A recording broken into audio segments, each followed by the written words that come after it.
Welcome to Exploring Santa Cruz, a bi-weekly program hosted by Jean Kretzer and Mathilde Rand. I am Mathilde Rand, and today we are exploring the connections two local women made with organizations supporting refugees and immigrants on the U.S.-Mexican border. First, we have Rebecca Bogdon, welcome, Thank you. and Magdalena Zschokke. So, Magdalena, why don't you share with us how did you get to Santa Cruz? I actually came here by boat, by sailboat from New Zealand originally, and kind of got stuck when I went to graduate school and got my PhD in literature and psychoanalysis. But I didn't really want to teach in a college very much. So I ended up teaching in prison down in Soledad, the Salinas Valley State Prison, which I found very satisfying. But then when the world kind of crashed in on us at the beginning of 2017, it seemed everything changed. And when they started locking up the children in cages and took the families apart and stuff, I didn't know what to do with myself. I was going basically kind of stir crazy. So I decided I had to do something, and that's how I ended up going down there. Great. How about you, Rebecca? Well, I originally came to Santa Cruz to finish school, and I got my first undergraduate degree in Latin American Studies here at UCSC, and then left town for 9 years, was involved in Central American solidarity work, working on different projects, and got my nursing degree from Catholic University back east, and then came back here and raised my kids here. And so last year I retired after 20 years as a school nurse with the County Office of Education. School nurse. Yeah. Great. Yeah. Both of you have gone to the border to work as well as observe and bring. I think you even brought some gifts for people at the border, the needs, daily needs. What did you do? Well, the interesting part about that one was, like I said, I was just frustrated and in despair and didn't know how to turn. And so at one point I just said, I'm going to go down there and do something. And then it was actually sort of with several friends, and everybody said, yeah, I have stuff to give you. I want to give you money. And it seemed like everybody was so ready to do something. And I happened to be the lucky one who had a Sprinter van and decided to just go down there and do it. And not unfortunately, but I didn't actually end up working, of course, with any of the migrants in the cages, because they are already on this side, and they're already, even the Congress people couldn't go see them. They totally locked them away. I first found the No More Deaths group from Tucson and Phoenix, and I got some medical stuff with them. But then I thought, well, but all the people we just send back across the border, and they're stuck there and have no way of working, and there is no support of any sort because they're foreigners there too. So I thought, well, maybe I can just load the car up, and it is a Sprinter van, up to the ceiling, full roof, and drove down there and delivered basically mostly materials. And who did you deliver it to?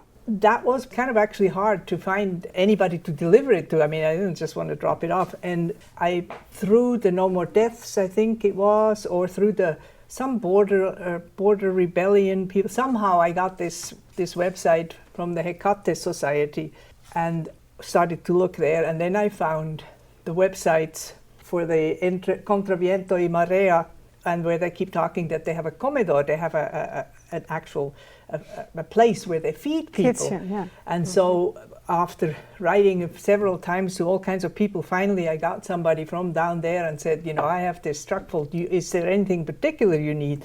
And so they said, power tools and tents and bicycles. It's like, okay. It's kind of like, okay, I can bring you, certain amounts. One of the interesting things found was that one of the person who had been down there kept saying, but you cannot bring clothes, you cannot bring shoes and clothes, because the Mexican customs will think you're going to take him down there to sell, which I thought was kind of funny that we would go sell. But I actually had it all packed anyway and took it anyway, and it was quite amazing how they really could use everything. When I got the last text I got from this person said, well, look for the red light district in Tijuana. It's like, okay, not the blue door. Look for the blue door in the red light district. So I come there early in the morning, and the red light district is not very busy early in the morning. And there was a blue door. And I knocked, and then some people kind of came. They obviously had been quite asleep because it's early in the morning. And then we just unpacked everything, and that was the Commodore? And that was the actually the Commodore, where upstairs they sleep in tents themselves. The ones who work there, they're migrants themselves. And also upstairs there's one kind of bigger tent where they collected goods, like clothes and tents and everything, for distribution. And so everything went right there and just got carted in. Let's go back a little bit, because you mentioned the No More Deaths. And that's in existence for quite some time. I think you remember that too. Why did they start originally? Do you know that? Well, they definitely started because of all those people who walk basically across the desert, and then there's all these horror stories that you see, and some of them and hear a lot of, with some of those customs people, immigration people that actually pour out the water so that they can't get water. When you drive down there by Ajo, by the southern border, it's like a huge long freeway of graves. I mean, there's all these little crosses of people who didn't make it across. So there is, so many people just die out in the desert, and then of course there's all the criminal elements where they get killed through the coyotes, and recently I think they also get killed by those border protection guys with guns that have actually no official standing, but they go out there and shoot people anyway. So it seemed to me it is a very important group. They have, however, quite a support, it seemed to me, and also because they are in the state, one can send them money and everything.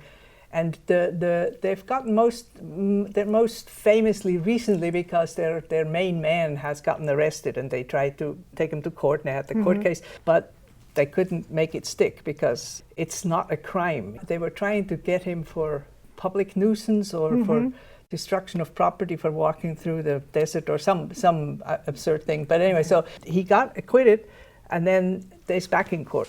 So the work that El Colectivo and the Commodore is doing is for the newly arrived refugees. The work that those groups are doing is autonomous, basically. They don't have any church support. They don't basically have pretty much any support. They're all migrants. Self-help. They're helping each other. Self-help, and they're trying to help each other and not be dependent, not become kind of charity cases. Right. There is a group for one house that is kind of for women and children. There is a group for more or less artists. They're all from Honduras, and they're artists. And there is a couple of houses where they're trying to do the support for the gay, lesbian, trans. They call them the QT-POC. It's the queer, trans, people of color groups down there, because they, of course, really get horrible treatment on the way if they get caught at all. So they're trying to support each other and help each other. Most of those, the comedor, the rest of the food place, and also the getting the houses ready for these people is run by themselves. Right, and that website, if people want to know more about the autonomous housing support, they would go to Contra Viento y Marea, TJ, which is Tijuana. Yeah, that one is just contravientoymarea.org, I think, or .com, and the other one, Casa de Luz, that's the artist one. Also, they have a website, and that's Casa de Luz TJ for Tijuana. Yeah, great.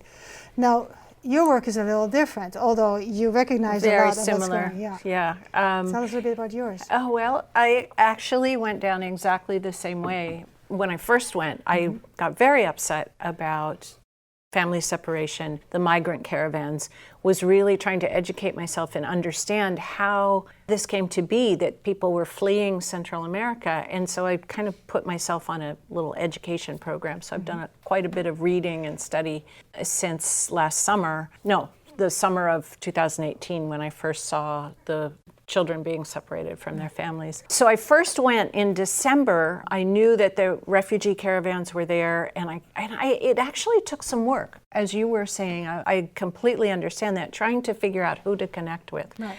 To work with folks at the border, try and figure out what was going on, try and figure out how to be of use. So I loaded up my car and I took down medical supplies, clothing, but I didn't want to drive across the border, so I walked across the border 5 different times in one day with bags of stuff, which would then break, and I'd be carrying them, and I kept crossing the border on foot, and I kept going to what was then well, it still is, Comida Sin Bombas, which is essentially a cultural center. Comida Sin Bombas? Food Not Bombs. Right. They are really close to the border.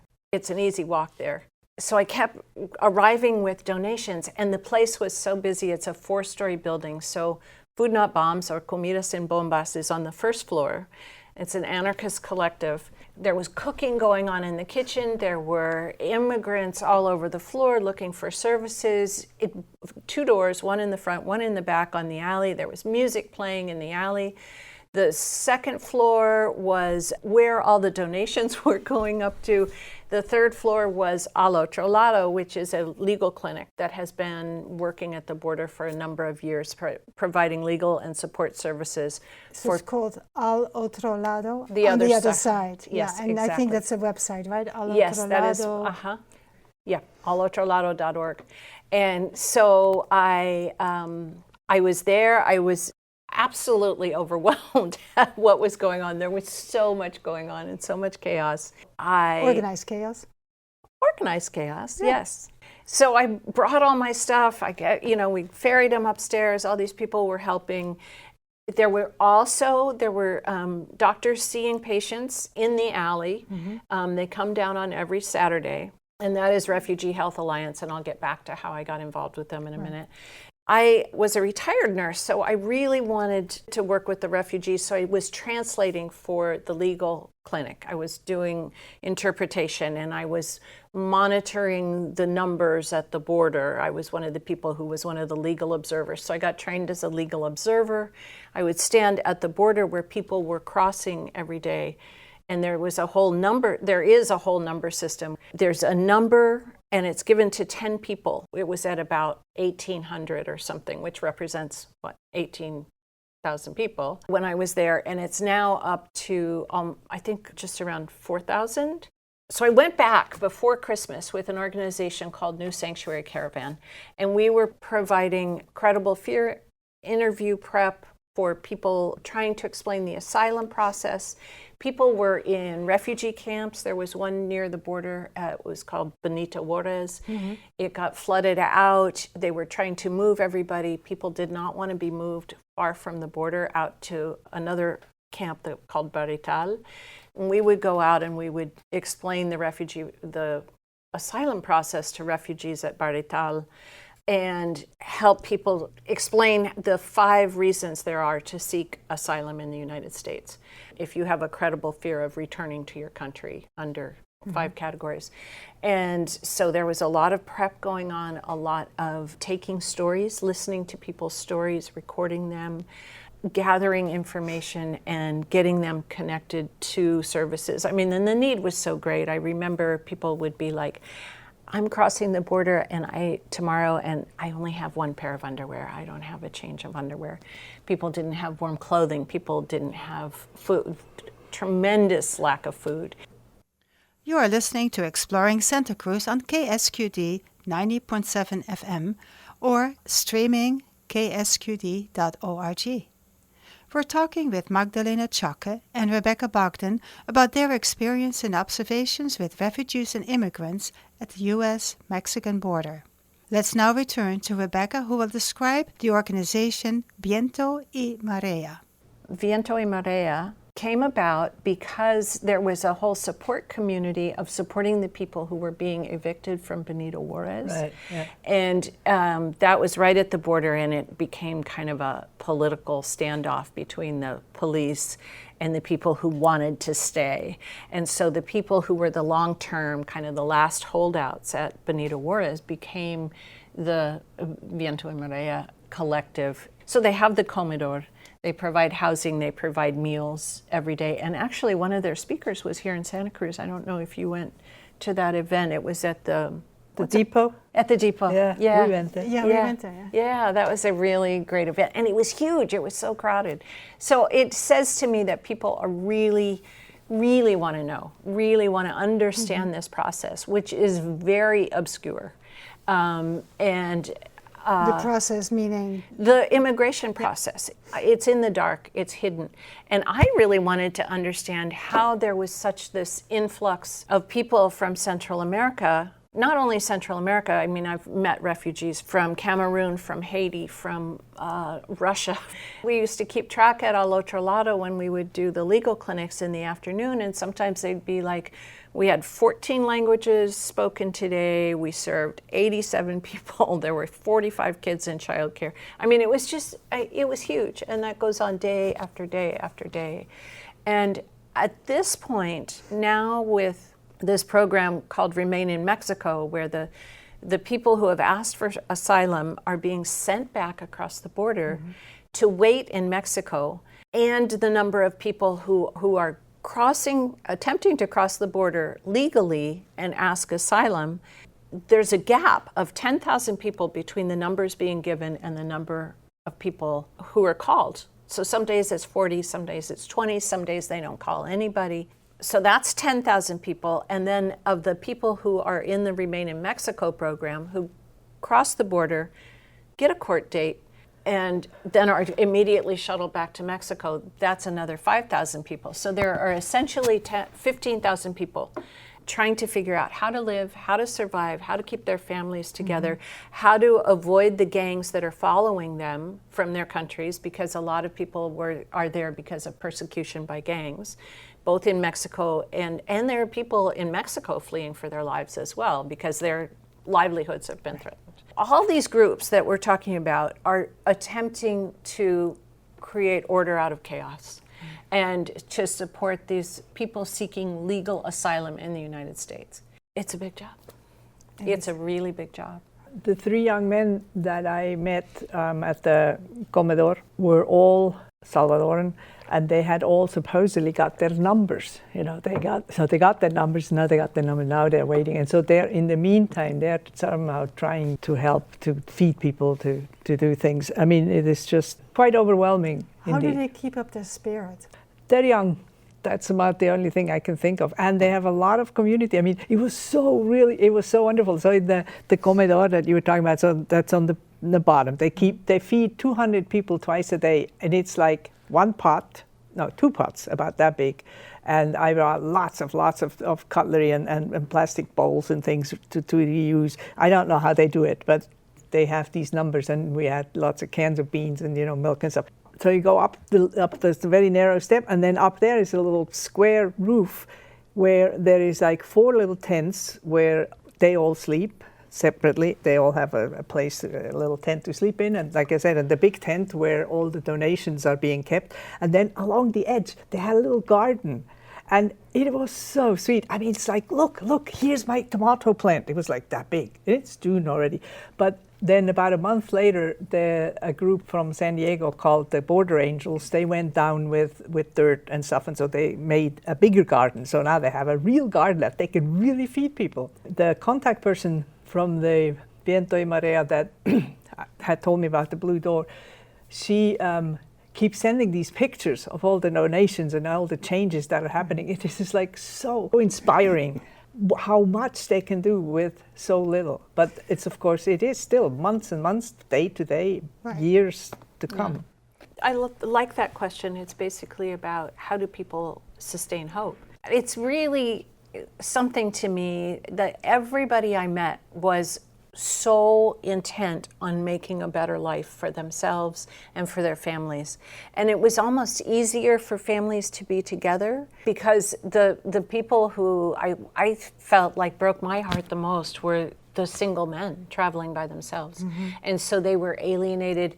One guy was telling his story, and he said, I haven't seen my mother, and that's the thing that made him cry. I mean, he had just told this horrible story about being kidnapped, and he refused to work for the gang and was trying to drive his taxi. They kidnapped him. He was sequestered in a house, and then he escaped out the window, and he got shot, and he found in the road, and all of this stuff. He was just very matter of fact. And then he said, I can't be in touch with my mother because it isn't safe for her. And that's when he broke down crying. So families trying to stay together, and people trying to create community where they haven't any community, where their community's been destroyed. That's where people make their hope. And I met so many people who would say, I just want to work. I just am looking for work. And I went with a lawyer to Otay Mesa, which is a detention center on the border. And we went in to see a client, and I was interpreting for this attorney. And I knew the client from Tijuana and had supported her and her 2 sons. So I saw what the detention centers were like. And then when people are in detention, are making paper animals and birds and things to sell and keychains out of the scraps of paper that they get from the commissary. And so there's craft going on. There's always an attempt to build community because people have been separated from their communities, and that's where hope comes from. And I was just thinking about how the president said that he's going to take health insurance away from people, or that you have to have health insurance to come to the United States. And it's just so ironic. I mean, if somebody had health insurance, they wouldn't need to come to the United States. If they had a home, they wouldn't want to come here. If they had food, if they had safety, if they had jobs, they wouldn't need to come to the United States. And they're having to come to the United States because of the United States essentially destroying any possibility for democratic communities and people to have jobs. And how does that happen? I mean, you mentioned that, but how does the United States? We have basically used Central America as a plantation. We've just very systematically taken out resources. We've taken away farmland. There was a scorched earth campaign in Guatemala, killing the Mayan communities in the highlands because they had an independent way of life. Those highlands had mineral resources that needed to be exploited, and there was no way to get to the mineral resources without getting rid of the people. I mean, that's really the short of it, but they're... so it's exploitation of resources and work. Banana republics, anything that isn't kowtowing to the United States, isn't supporting them, is they're immediately a new dictator is moved in, and that person is expected to cooperate with the United States. Now there's so much more to say. We have a minute left. Is there anything, you have about a minute, anything you would like to share that we haven't discussed yet? Okay, in 30 seconds. Just to remind everybody that, well, she was just, as Rebecca just said, part of it is the United States has a lot to do with where we are right now in this part of in this continent. But also apart from that, it's not that helping the immigrants who get kicked out again or who haven't made it in yet takes away anything from what we can do locally, because yes, we also have a lot of need locally, but the depth of lack of things that they have to live through, we can support. Yeah. Any final? Locally, we have Your Allied Regional Response, which helps the immigrant community find safety. yar-sc.org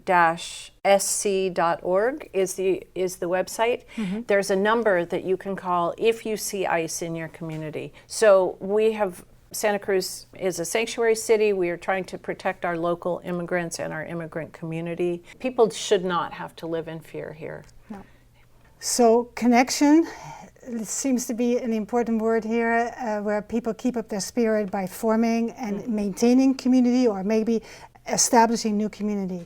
Thank you so much, Magdalena and Rebecca. Thank you for listening to Exploring Santa Cruz on KSQD 90.7 FM. I've been talking with Magdalena Zschokke and Rebecca Bogdon about their experience with refugees and immigrants on the U.S.-Mexican border. If you're interested in some of the websites that they described, here they are. alotrolado.org, alotrolado.org. Vientoymarea.org, vientoymarea.org. Rebecca also has joined the Refugee Health Alliance, and their website is refugeehealthalliance.org. Locally, she described YAR, YAR-SC.org. And if you see any ICE activity, you can call 831-222-5252. 239-4289. Magdalena would like to add this to our program. From a Quartz article on November 3rd, not a single refugee was resettled in the U.S. last month, by Natasha Frost. Last month, for the first time since records began, the number of refugees resettled in the U.S. hit 0. The nosedive is the result of a State Department freeze on admissions, according to the World Relief press release, resulting in hundreds of cancelled flights and yet more uncertainty for the thousands of refugees hoping to resettle in the U.S. The department has issued an admission ceiling of 18,000 for the financial year 2020. The lowest in almost 30 years, and well below the number of displaced people already in the pipeline to be resettled in the U.S. Ceilings for 2018 and 2019 were 45,000 and 30,000 respectively. There couldn't be a worse time for it. The UN estimates there are around 26 million refugees worldwide, many of whom are victims of torture or women and girls fleeing persecution or violence. Others may be victims of the war in Syria, where the withdrawal of U.S. troops has generated chaos and further devastation.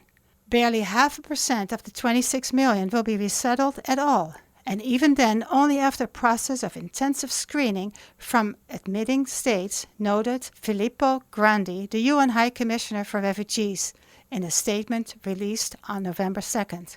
Quote, "At a time of record forced displacement in the world, lower admissions constrain UNHCR's ability to deliver on its refugee protection mandate and diminish our humanitarian negotiation power at the global level," he added. While states are barred from expelling asylum seekers or returning them, quote, "to any country in which they would face persecution," end quote, they are under no legal obligation to accept any number of refugees. In the mid-1960s, the early years of modern refugee programs, according to the Center for Migration Studies, the U.S. representative to the UN described proper legal treatment of refugees and asylum seekers as a credit to the U.S., rather than a burden. In recent years, however, the U.S. government has come to see these obligations as a humanitarian headache, one that places an undue toll on U.S. taxpayers. In 1980, when records began, the U.S. admitted more than 200,000 refugees to a country of around 270 million. Nearly 30 years on, the U.S. population has risen more than 40%, while the number of refugees resettled is down by more than 80%. This information came from an article in QZ.com, Quartz. This has been Exploring Santa Cruz on ksqd.org and KSQD 90.7 FM. This is Mathilde Rand. Good afternoon.